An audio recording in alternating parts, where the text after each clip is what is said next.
Okay, so we're going to be trying some homemade chicken nuggets, and we're using our new little silicone basket here. Now, it did tell me to spray the nuggets with cooking spray, so I'm going to put them in first.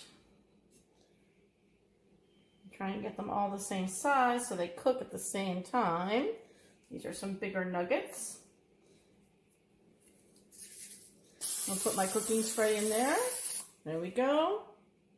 Now let's go ahead and get this started. We're going to go for, let's see, 400 degrees. And we're going to go for the 15 minutes and then check, and then we'll... By the way, if you own chicken nuggets, you can freeze them just like they do in the store. There was 3 minutes left, but I had a feeling. I was like, let's just check them and see where we're at. And I always give a temp, and that's at 170, that's at 175, that's at 190. So these are cooked plenty. They have to get to 165 in order to be safe. They taste here. They're very, very warm. So I'm just going to take a little bite.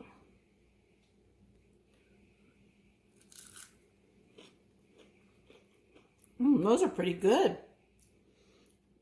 I'm going to double dip. Sorry.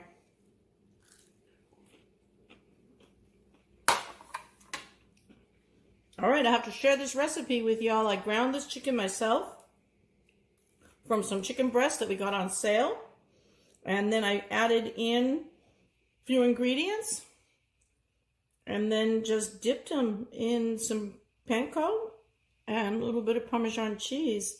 But as you can see, they're pretty moist and delicious. We'll share the recipe with you.